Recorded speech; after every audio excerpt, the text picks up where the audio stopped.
સ્થાનિક સ્વરાજ્યની ચૂંટણીના પડઘમ વાગી ગયા છે. ઉમેદવારો તૈયાર થઈ ગયા છે. પ્રચાર પણ પૂરજોશમાં ચાલી રહ્યો છે. મતદાતાઓ સુધી ઉમેદવારો પ્રચાર પણ કરવા આવતા હશે. ત્યારે શું તમે તમારા વિસ્તારમાં જ્યારે ઉમેદવારો પ્રચાર કરવા આવે છે ત્યારે તમે ઉમેદવારને ઓળખો છો ખરા, કે માત્ર ચર્ચાતી વાતો અનુસાર જ ઉમેદવારો વિશે કોઈ ગણના બાંધી લો છો? આજે અમે આવી પહોંચ્યા છે વોર્ડ નંબર 12ના ભાજપના ઉમેદવાર હેમલભાઈ ચીનુભાઈ પટેલ ઉર્ફે ભૈલુભાઈ નાઘરે, કે જેઓ નડિયાદના યશ એવન્યુ એપાર્ટમેન્ટમાં છેલ્લા 12 વર્ષથી 2 BHK ફ્લેટમાં તેમના પત્ની સાથે પોતાનો જીવન નિર્વાહ કરી રહ્યા છે. આજે આપણે એમના ઘરે આવી પહોંચ્યા છીએ અને એમની સાથે વાત કરીશું. તમને થતું હશે કે આ તો વળી આમના વિશે તો ઘણી બધી ચર્ચાઓ સોશિયલ મીડિયા થકી અમે સાંભળી રહ્યા છે અને જોઈ રહ્યા છે, પણ એ ચર્ચાઓથી જ શું તમે એમના વિશે કોઈ ગણના બાંધી લેશો? શું તમે એમને ખરેખર મળ્યા છો ખરા? શું તમે એમની સાથે ક્યારેય વાત કરી છે ખરી? હેમલભાઈ પટેલ કોણ છે કે જેમને ભૈલુભાઈ તરીકે પણ ઓળખવામાં આવે છે, કે માત્ર એમને તમે પંકજભાઈના ભાઈ તરીકે જ ઓળખો છો? આ તમામ બાબતોની ચર્ચા કરવા માટે આજે આપણે આવી ગયા છે હેમલભાઈના ઘરે અને એમની સાથે, એમના પત્ની સાથે વાત કરીશું અને તેઓ શું આ વિશે વિચારે છે, તેઓ શું આ વિશે કહેવા માંગે છે તે આજે જાણીશું. નમસ્કાર, તમે જોઈ રહ્યા છો બોલ ગુજરાત અને આપની સાથે હું છું હેતાલી શાહ. ચૂંટણીમાં ભાજપ દ્વારા ઉમેદવારોના નામની જાહેરાત થયા બાદ પ્રચાર પૂરજોશમાં ચાલી રહ્યો છે અને જ્યારે ઉમેદવારો પ્રચાર કરતા હોય ત્યારે મતદાતાઓને એક સવાલ ચોક્કસ હોય કે આ ઉમેદવાર છે કોણ, તેમના વિશે જાણવાની પણ જિજ્ઞાસા થતી હોય છે અને એટલા માટે જ અમે આજે આવી ગયા છે વોર્ડ નંબર 12ના ભાજપના ઉમેદવાર હેમલભાઈ પટેલ અને એમના વિશે જાણીશું કે મતદાતાઓ તરફથી એમને કેવો પ્રતિસાદ મળી રહ્યો છે. સાથે જ એમના વિશે ચર્ચા થઈ રહી છે કે પંકજભાઈના ભાઈ છે એટલા માટે એમને ટિકિટ મળી છે, એમને ભૈલુભાઈ તરીકે પણ ઓળખાય છે અને તેઓ એમના વિસ્તારમાં 108 તરીકે ઓળખાય છે. તો આ તમામ ચર્ચા વિશે આજે આપણે એમની સાથે વાત કરીશું. ભૈલુભાઈ, તમારું સ્વાગત છે બોલ ગુજરાતમાં. પહેલો સવાલ તો એ છે કે તમને હતું કે તમને આ વખતે જ્યારે ચૂંટણી, સ્થાનિક સ્વરાજ્યની ચૂંટણી નક્કી થઈ તો તમને ટિકિટ આપવામાં આવશે કે તમે ચૂંટણી લડશો? ક્યારેય નહીં. અને મને તો પક્ષે ટિકિટ આપી છે અને પંકજભાઈના ભાઈ તરીકે નથી આપી. પક્ષનું કામ કેટલા વર્ષોથી હું કરું છું, પાયાના કાર્યકર તરીકે કરું છું અને કરતો રહીશ. એમાં પંકજભાઈના ભાઈ તરીકે ટિકિટ મળી છે એ ખોટી વસ્તુ છે. બરાબર, બધાને ખબર છે કે પક્ષ સંગઠન માટે મેં કેટલું કામ કરેલું છે. પડદા પાછળ રહીને કર્યું છે. ફ્રન્ટ, બધા અત્યારે ફ્રન્ટ હોય એને ઓળખે છે, પડદા પાછળ જે કામ કરે છે એને કોઈ ઓળખતું નથી. તો પક્ષને આજે એવું થયું કે ભાઈ એક સારો કાર્યકર જે વર્ષોથી પક્ષ પાછળ મહેનત કરે છે, ચલો આ ફેર એને ટિકિટ આપીએ. અને પક્ષ નાનામાં નાના માણસનું ધ્યાન રાખતો જ હોય છે, તો આ ફેર પક્ષે મારી કદર કરી. બીજું કે પંકજભાઈના ભાઈ તરીકે જો ટિકિટ આપવાની હોત તો બહુ પહેલા આપી દીધી હોત, ટિકિટ બહુ પહેલા આપી દીધી હોત. એટલે પંકજભાઈના ભાઈ તરીકે ટિકિટ નથી આપી, એક સંગઠનના મજબૂત કામ કરનાર કાર્યકરને ટિકિટ આપી છે. અત્યાર સુધીને તમે પક્ષ માટે પ્રચાર કર્યો, પક્ષ માટે તમામ જે કામો છે તમે કર્યા છે અને હવે તમે તમારા માટે પ્રચાર કરવા નીકળો છો, કેવું લાગે છે? પક્ષ માટે અત્યારે બી હું પક્ષ માટે જ વોટ માગું છું અને બધાને ખબર છે કે ભૈલુભાઈ શું છે. વાતો કરવી અને કામ કરવું બહુ અલગ વસ્તુ છે. અત્યાર સુધી ભૈલુભાઈએ પડદા પાછળ જ કામ કર્યું છે. પહેલી વાર પક્ષે ટિકિટ આપી એટલે ફ્રન્ટમાં આવ્યો છું. ઘણા બધાને નથી ગમ્યું કે ભાઈ આને કેમ ટિકિટ આપી, પણ બધાને ખબર નથી કે ભૈલુભાઈ નિસ્વાર્થ ભાવે બધાય માટે દોડ્યા છે, દરેક સમાજ માટે, કોઈ એક સમાજ માટે નહીં, દરેક સમાજ માટે અડધી રાતે દોડ્યા છે અને દોડતો રહીશ. હું જીતીશ તો બી દોડતો રહીશ. મને સપને ખ્યાલ નહોતો કે મને ટિકિટ મળશે. અને પક્ષે ટિકિટ આપી છે તો એ જવાબદારી બહુ સારી રીતે નિભાવીશ. તમને ક્યારે હતું કે આટલા વખતથી તમે પંકજભાઈને ચૂંટણી લડતા જુઓ છો, ધારાસભ્ય તરીકે એમની સેવા આપતા જુઓ છો, તમને ક્યારે એવું હતું કે હું રાજકારણમાં પણ જોડાઈશ અને ચૂંટણી પણ લડીશ? ક્યારેય નહીં. મને નાનપણથી પંકજભાઈ જોડે છું. મને ક્યારેય કોઈ દિવસ મેં નથી વિચાર્યું કે હું ટિકિટ લડીશ. જો લડવું હોત તો બહુ પહેલાં કહ્યું હોત તો બહુ પહેલાં બી મને ટિકિટ મળે, પણ મને ક્યારેય મેં સપનામાં નહોતું વિચાર્યું કે મારે ઇલેક્શન લડવું છે. એમ પક્ષે ટિકિટ આપી છે તો એ જવાબદારી જે આપી છે એ જવાબદારીને પૂરેપૂરી જિમ્મેદારીથી નિભાવીશ. હેમલભાઈ, તમે રાજકારણમાં તો અત્યારે હવે ચૂંટણી લડો છો એટલે રાજકારણમાં તો આવ્યા છો એવું કહેવાય. તમે અત્યાર સુધીને શું એવો વ્યવસાય કે કોઈ નોકરી કરતા હતા કે જેને લીધે ઘર ચાલે? કારણ કે જે બધી વાતો તો જે થઈ રહી છે કે આ છે તે છે, પણ ખરેખર તમે શું કામ કરતા હતા ને કેવી રીતના તમે અત્યારે તમારું ઘર ચલાવી રહ્યા છો? હું 2007માં એપીએમસીની અંદર જોબ પર લાગ્યો હતો અને 2013-14માં મને સંતરામ સબયાર્ડની અંદર ઇન્સ્પેક્ટર તરીકે મને ફરજમાં મૂક્યું. ત્યારે સંતરામ માર્કેટની હાલત શું હતી એ નડિયાદના નગરજનોને ખબર જ હતી કે કેવી હાલત હતી. અને 2013-14માં મને મૂક્યા પછી મેં માર્કેટની હું કઈ પરિસ્થિતિ મેં લઈ ગયો છું એ નડિયાદને નગરજનોને ખબર જ છે. બીજું કે પહેલાં માર્કેટની આવક વાર્ષિક 6 લાખ હતી. મેં 2013-14ની અંદર પહેલાં જ વર્ષે માર્કેટની ઇન્કમ 50 લાખ રૂપિયા કરીને આપી હતી. અત્યારે એ માર્કેટની આવક હાલમાં વર્ષે 30 લાખ રૂપિયા આવક છે. એટલે હું અત્યારે મેં રાજકારણની અંદર આવવા માટે મેં રાજીનામું આપ્યું છે. બીજું કે માર્કેટથી મારું ઘર ચાલતું હતું, પણ જોડે જોડે મેં ધ મટકા ખીચડી કરીને ફ્રેન્ચાઇઝી લીધેલી છે, એ અત્યારે હું ચલાવું છું. એટલે એવું નથી કે નોકરી છોડ્યા પછી ઘર કેવી રીતે ચાલશે, તો ઘર તો મારું ચાલવાનું જ છે. હું પૈસા કમાવા માટે આવ્યો નથી, પહેલાં બી નથી કમાયો અને અત્યારે બી નહીં કમાવું. મારી જે ઇન્કમ છે, આવક જે છે એ મેં મારા ફોર્મની અંદર એફિડેવિટમાં રજૂ કરેલી જ છે અને લોકોને ખબર જ છે કે ભૈલુભાઈ શું છે ને કેવા છે. ભૈલુભાઈને સર્ટિફિકેટની જરૂર નથી. મારે લોકો એવું કહે છે કે બહુ પૈસા કમાયા છે. મારે એક વસ્તુ એ જણાવી છે કે મારે એક તો સંતાનમાં કોઈ છે નહીં, એટલે મારે કોની માટે કમાવાનું? પહેલાં બી નથી કમાયો અને અત્યારે બી નથી કમાતો. મારે એવા રૂપિયા જોઈતા બી નથી, કારણ કે મારે આગળ પાછળ કોઈ છે નહીં. માત્ર ને માત્ર સેવા કરવાની ભાવનાએ જ હું આવ્યો છું.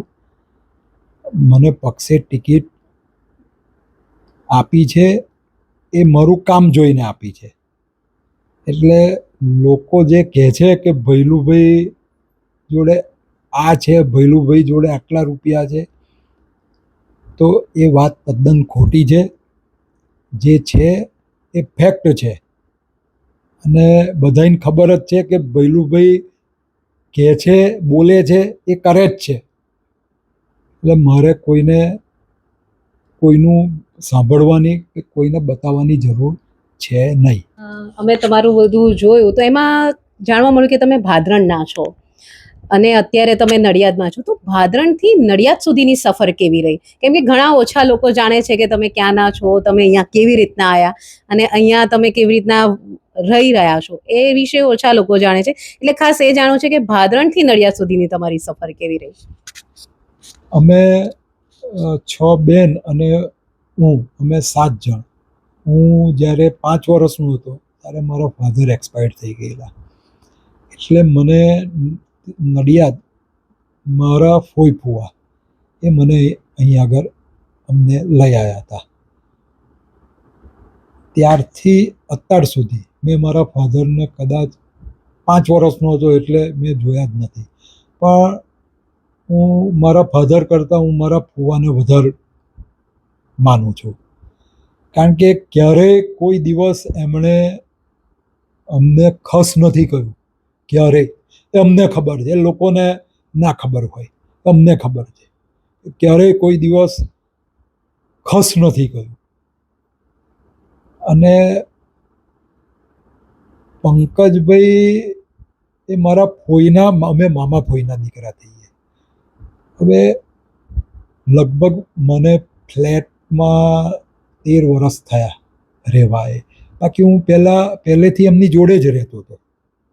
તો મેરેજ થયા પછી હું અહીંયા આવ્યો છું, અને હું જે જીવું છું એ પંકજભાઈને ખબર છે, લોકો જાણે જ છે કે હું શું છું, વાતો કરનારા કોણ છે, એ શું છે, એ લોકોને ખબર જ છે. હું જે પહેલાં જીવતો હતો એ જ રીતે અત્યારે જીવું છું, કોઈ ફરક નથી. અને મારું વ્યક્તિત્વ જે છે ને બધા આગળ ખુલ્લું જ છે. મારે એમાં કોઈને જણાવવાની જરૂર નથી કે હું શું છું, એ બધા જાણે જ છે, સારી રીતે જાણે છે. એટલે આ જે ખોટી અફવાઓ જે ફેલાવે છે કે ભૈલુભાઈ કરોડોપતિ છે, ભૈલુભાઈ અબજોપતિ છે, એ જાણનારા જાણે છે કે ભૈલુભાઈ શું છે.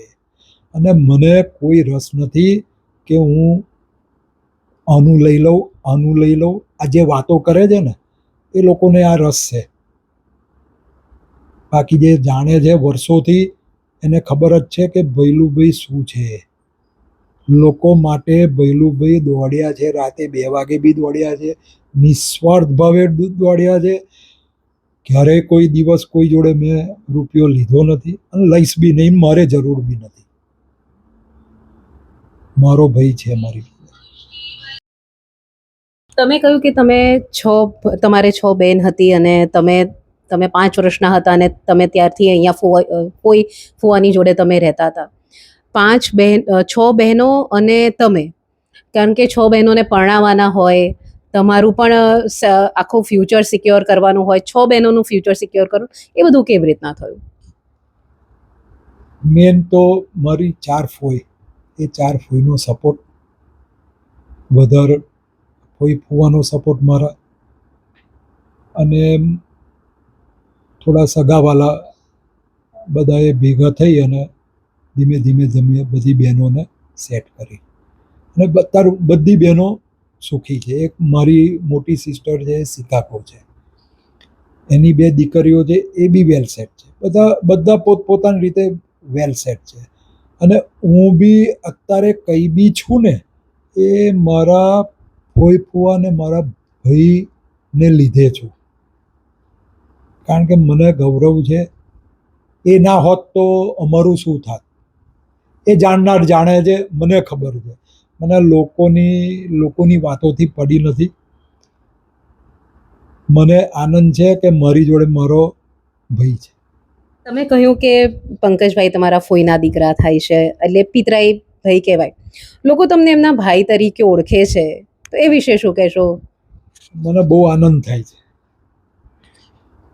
મને ખરેખર બહુ આનંદ. મારે કોઈ ભાઈ છે નહીં, 6 બહેન જ છે, પણ મને એટલો આનંદ થાય છે કે મારો મોટો ભાઈ છે એમ. એ લોકોને નહીં ખબર પડે, કારણ કે લોકોને કેવું છે, લોકોની માનસિકતા અત્યારે બહુ જુદી છે. ભાગલા પડાવો અને રાજ કરો, આ માનસિકતા લોકોની છે. પણ એ લોકોને ખબર નથી કે ભૈલું શું છે એમની માટે, અને પંકજભાઈ ભૈલું માટે શું છે. એ બે એકબીજાને ખબર જ છે, એટલે એમાં કશું કોઈનું ચાલવાનું નથી. હું એમનો છું અને રહેવાનો છું. લોકો અત્યારે એવી વાતો કરી રહ્યા છે કે ધારાસભ્ય પંકજભાઈના ભાઈ છો એટલા માટે તમને ટિકિટ મળી ગઈ છે. તો શું ધારાસભ્યના ભાઈ હોવાથી કોઈને પણ ટિકિટ મળી જાય છે અને શું એટલે જ તમને ટિકિટ મળી છે? પંકજભાઈ સાહેબને ધારાસભ્ય થયે લગભગ 35-40 વર્ષ થયા. એ 40 વર્ષ દરમિયાનની અંદર જો ટિકિટ એમને અપાવી હોત મને, તો એમની માટે રમતની વાત હતી.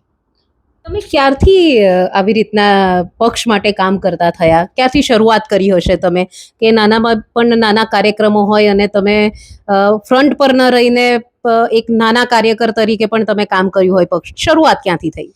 પંકજભાઈ જ્યારથી રાજકારણમાં આવ્યા અને પંકજભાઈ જ્યારથી ભાજપ પક્ષમાં જોડાયા ત્યારથી એમની પાછળ જ છું, એમની જોડે જ છું. હું કંઈ મને 5-10 વર્ષ આએ નથી થયા રાજકારણમાં પંકજભાઈ જોડે.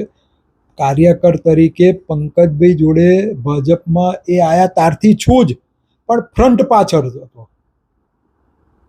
અને આજે લોકોને જે જાણે છે એને ખબર જ છે કે આ વ્યક્તિ શું છે. એક સવાલ એ પણ છે કે લોકો તમને ભૈલુભાઈ તરીકે ઓળખે છે, 108 તરીકે પણ ઓળખે છે. તેની પાછળનું કારણ શું છે? જો સેવા ભાવના તો મને મારા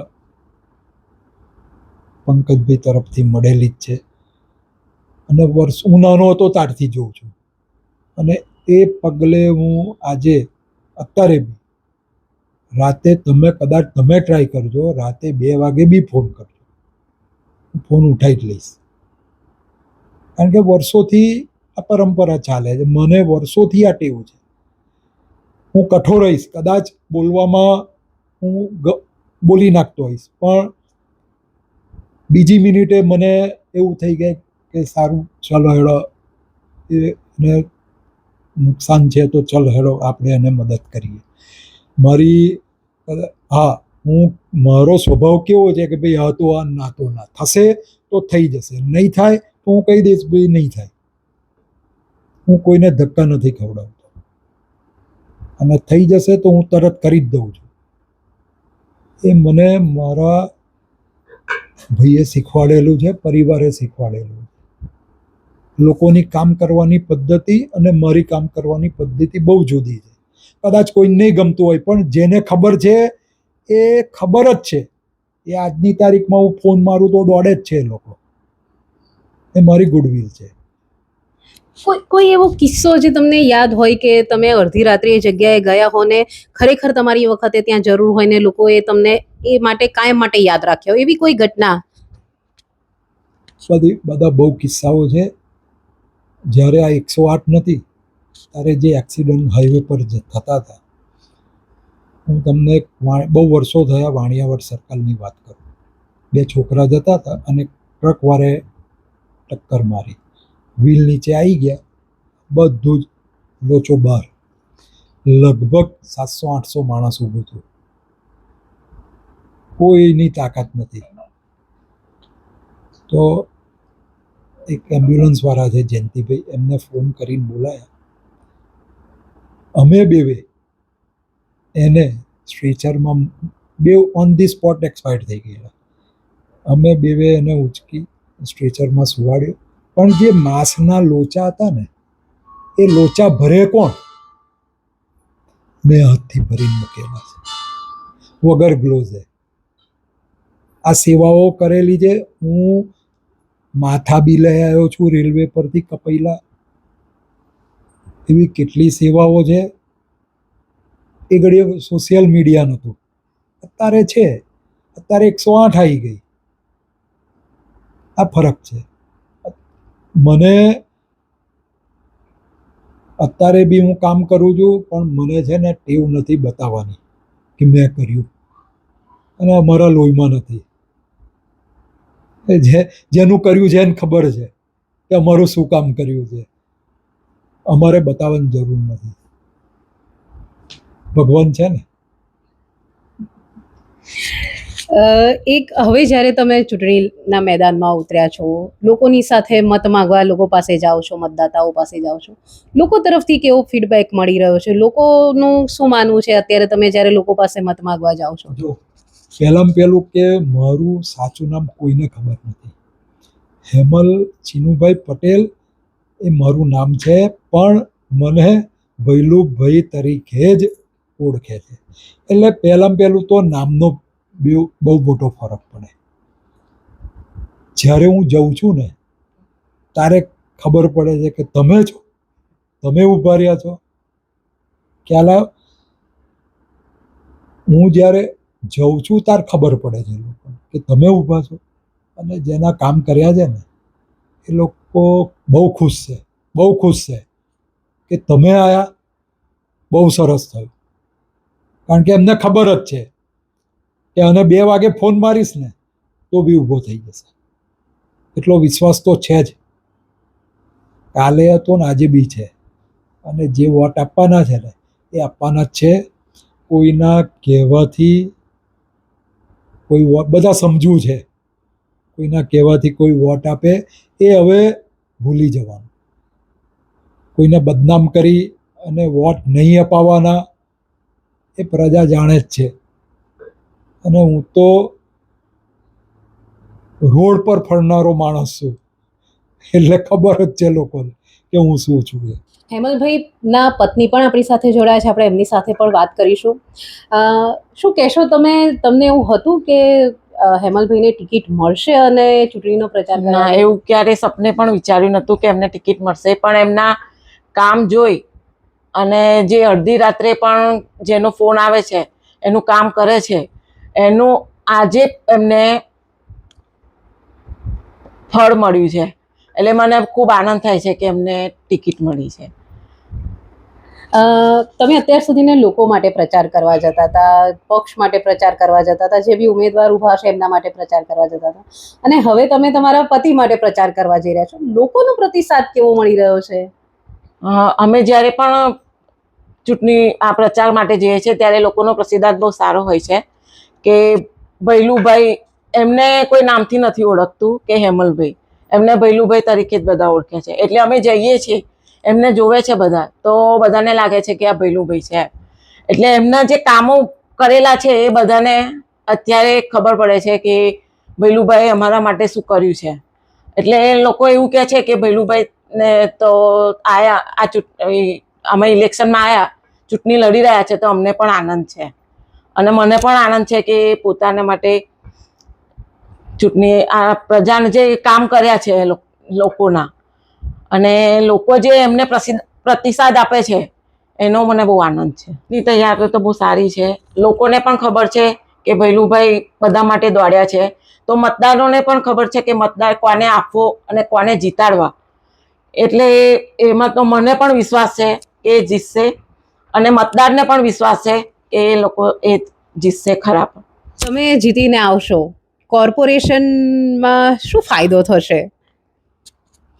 એક તો કોર્પોરેશનની અંદર જીતીને જો આવીશ તો મને મને એક ફાયદો ને એક આનંદ એ થશે કે જે કામો બાકી છે લોકોના, એ લોકોના કામો મને કરવાની તક મળશે.